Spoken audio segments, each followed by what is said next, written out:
Svaki dan sa istim pitanjima, još pogotovo nakon ovakve utakmice, mislim da nije baš bilo dobro, ali dobro, najbitnije je da smo drugi, da idemo dalje i velim, možda i ne bi bilo dobro da smo pobjedili sa 20 razlike, ovo je ipak naš stil, ajmo ovako. Ne zabrinjavaju ti početci?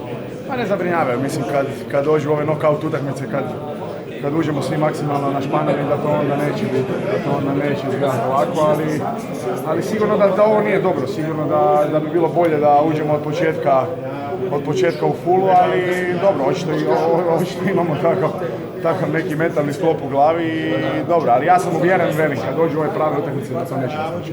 Je li možda previše ste zapravo uvjereni da ćete dobiti utakmicu, pa onda to različno? Ne, kod nas je specifična je stvar, kod nas svi očekivaju danas, jer smo igrali s Nizozemcima ili s Makedoncima, da će u 5. minuti biti 20-0 i da će se oni onda predati, da ćemo mi zakucavati i zabijati trice. A velim, nije to baš tako. Mislim da u 40 minuta se ipak pokazuje kvaliteta. Sigurno da je ovo bilo ispod naše razine danas, ali velim, nije ni za očekivati baš svaku utakmicu da će biti spektakl.